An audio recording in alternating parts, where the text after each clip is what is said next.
آپ دیکھ رہے ہیں ایس کے ٹی وی۔ دوستو، حضرت یوسف علیہ السلام کے جنہیں اللہ سبحانہ و تعالیٰ نے اس کائنات کا آدھا حسن عطا کر رکھا ہے، آپ علیہ السلام کی وفات کے بعد مصر اور بنی اسرائیل کے بیچ کس بات پر اختلاف ہوا اور حضرت یوسف علیہ السلام کو کیوں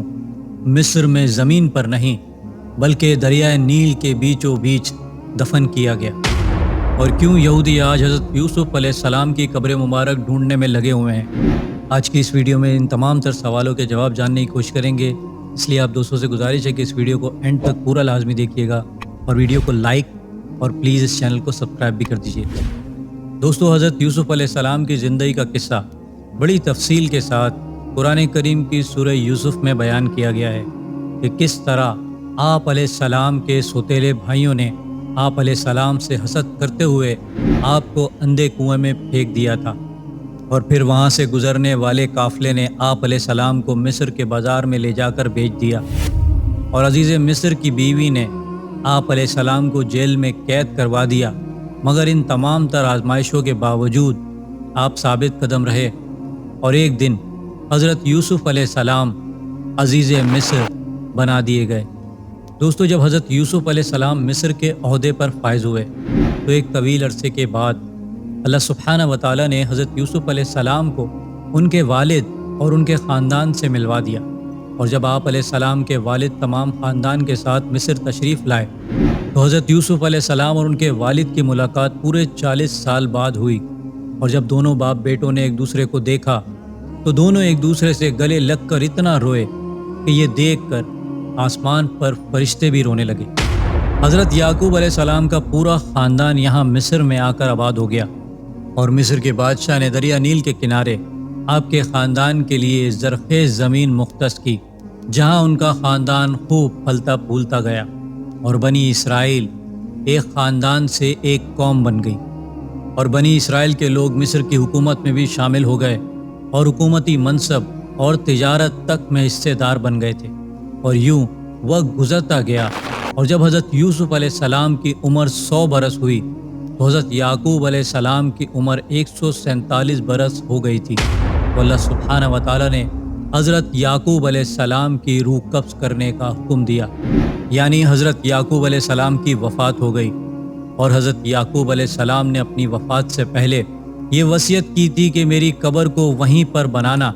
جہاں پر میرے دادا حضرت ابراہیم علیہ السلام اور میرے والد حضرت اسحاق علیہ السلام مدفون ہیں، لہٰذا حضرت یوسف علیہ السلام نے آپ کو فلسطین میں حضرت ابراہیم علیہ السلام اور حضرت اسحاق علیہ السلام کے پہلو میں دفن کیا۔ دوستو، حضرت یوسف علیہ السلام نے بھی اپنی وفات سے پہلے اپنی قوم سے وصیت کی تھی کہ میں نے حضرت جبرائیل علیہ السلام سے یہ سنا ہے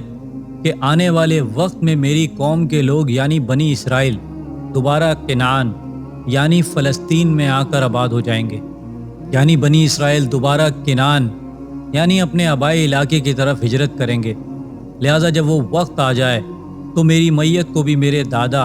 اور میرے والد یعنی حضرت یعقوب علیہ السلام کے پہلو میں دفن کر دینا، اور اس بات کا وعدہ آپ علیہ السلام نے اپنی قوم کے تمام بڑے لوگوں سے لیا تھا۔ مگر جب حضرت یوسف علیہ السلام کی وفات ہوئی تو مصر کے لوگوں کی محبت کی وجہ سے یہ مسئلہ کھڑا ہو گیا کہ آپ علیہ السلام کی تدفین کس مقام پر کی جائے۔ آپ کی محبت اور آپ کی ذات کی برکت کی وجہ سے ہر شخص یہ چاہتا تھا کہ اس کے علاقے میں آپ علیہ السلام کی قبر مبارک ہو، تاکہ وہاں ہمیشہ برکت نازل ہوتی رہے۔ ابھی یہ غور و فکر جاری ہی تھی کہ اچانک اللہ سبحانہ و تعالیٰ کی طرف سے ایک بہت بڑا معجزہ ہوتا ہے اور دریائے نیل خشک ہو جاتا ہے، لہٰذا یہ دیکھ کر تمام لوگ یہ سمجھ گئے کہ حضرت یوسف علیہ السلام کے جسم مبارک کو دریائے نیل کے بیچوں بیچ دفن کرنا چاہیے،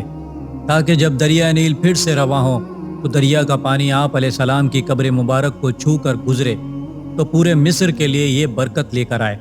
چنانچہ یہ فیصلہ ہوا کہ آپ علیہ السلام کے جسم مبارک کو سنگ مرمر کا ایک تابوت بنا کر دریائے نیل کے بیچوں بیچ ایک تہہ خانے کی جگہ دفن کر دیا جائے۔ دوستو، حضرت یوسف علیہ السلام کے بعد مصر میں وقت گزرنے لگا، اور اس دور میں کئی بادشاہتیں تبدیل ہوئیں، اور مصر میں کئی فرعون آئے اور گزر گئے۔ یوں 400 سال کا وقت گزر گیا اور اس کے بعد ایک ایسا فرعون آیا جسے تاریخ کی کتابوں میں ریمسس کہا جاتا ہے، اور اس فرعون نے خدا ہونے کا دعویٰ کر دیا اور بنی اسرائیل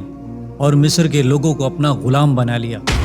اور اس نے بنی اسرائیل پر ظلم و ستم کی انتہا کر دی۔ لہٰذا اللہ سبحانہ و تعالیٰ نے اس قوم کی فرعون سے نجات اور ہدایت کے لیے اسی قوم سے حضرت موسیٰ علیہ السلام کو پیدا فرمایا، جنہوں نے اپنی قوم بنی اسرائیل کو فرعون کے ظلم سے نجات دلوائی،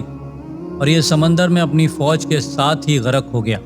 اور فرعون سے نجات کے بعد حضرت موسیٰ علیہ السلام اپنی قوم کو لے کر فلسطین کی طرف نکل پڑے، لیکن وہ ہر مرتبہ راستہ بھول جاتے اور وہیں بھٹکنے لگے۔ حضرت موسیٰ علیہ السلام اور ان کی قوم بنی اسرائیل نے بار بار کوشش کی، مگر آپ علیہ السلام کو راستہ نہ ملا۔ اس پر قوم کے بزرگوں نے انہیں حضرت یوسف علیہ السلام کی وصیت یاد دلائی کہ حضرت یوسف علیہ السلام نے اپنی وفات سے پہلے بنی اسرائیل کے لوگوں سے یہ وصیت کی تھی کہ اگر تم لوگ کبھی ارض مقدس یعنی فلسطین کی طرف ہجرت کرو تو میری میت کو بھی اپنے ساتھ فلسطین لے جانا۔ لہٰذا آپ جب تک حضرت یوسف علیہ السلام کے جسم کو اپنے ساتھ نہیں لے لیتے، ہم یہیں بھٹکتے رہیں گے۔ موسیٰ علیہ السلام نے اپنی قوم سے پوچھا کہ تم میں سے کوئی ہے جو حضرت یوسف علیہ السلام کی قبر مبارک کی نشاندہی کر سکے، مگر سوائے ایک بوڑھی عورت کے وہ جگہ کسی کو بھی معلوم نہیں تھی۔ لہٰذا وہ بڑھیا حضرت موسیٰ علیہ السلام کو جھیل کے پاس لے گئی، جس کے پانی کا رنگ عجیب و غریب تھا۔ بڑھیا نے کہا اس کا پانی نکال دو۔ جب وہ پانی خشک ہوا تو حضرت یوسف علیہ السلام کی قبر ظاہر ہو گئی، جہاں سے حضرت یوسف علیہ السلام کا تابوت نکال کر بنی اسرائیل کی قوم اپنے آبائی وطن کنعان یعنی فلسطین کی طرف بڑھی، اور تقریباً 400 سال کے بعد ان کے والد اور ان کے دادا کے پہلو میں انہیں دفن کیا گیا۔ مگر دوستو، یہودیوں کے مطابق حضرت موسیٰ علیہ السلام نے حضرت یوسف علیہ السلام کے تابوت کو کسی خفیہ مقام پر دفن کیا تھا، اور یہودیوں کے مطابق حضرت یوسف علیہ السلام کا مزار فلسطین کے ایک شہر نابلس میں ہے، جو مغربی کنارے پر واقع ہے۔ نابلس پر واقع ایبل پہاڑی کے قریب ایک مقام ہے جہاں حضرت یوسف علیہ السلام کا مزار موجود ہے، مگر یہودی یہ بات پورے وثوق سے نہیں کہتے، اور یہودیوں نے نابلس پر موجود اس قبر کو کھودنے کی بھی کوشش کی، مگر وہ ناکام رہے۔ دوستو، یہودی تابوت سکینہ کی طرح حضرت یوسف علیہ السلام کی قبر مبارک بھی ڈھونڈ رہے ہیں، جو ایک سنگ مرمر کے تابوت میں موجود ہے، تاکہ جس طرح حضرت یوسف علیہ السلام کی وجہ سے مصر کے فرعونوں کو طاقت اور برکتیں نصیب ہوئی تھیں، اسی طرح حضرت یوسف علیہ السلام کے تابوت کو حاصل کرنے کے بعد یہودیوں کو بھی ہر میدان میں وہی طاقت اور وہی فتح نصیب ہو۔ دوستو، امید کرتا ہوں میری ویڈیو سے آپ کی معلومات میں اضافہ ہوا ہوگا اور کچھ نیا جاننے کو ملا ہوگا۔ اگر میری ویڈیو آپ کو اچھی لگی ہے تو میری ویڈیو کو لائک کریں، میرے چینل کو سبسکرائب کر لیجئے اور بیل آئیکن پہ بھی کلک کر دیں۔ اب میں ملوں گا آپ کو ایک ایسی ہی انفارمیٹیو ویڈیو کے ساتھ، تب تک کے لیے اللہ حافظ۔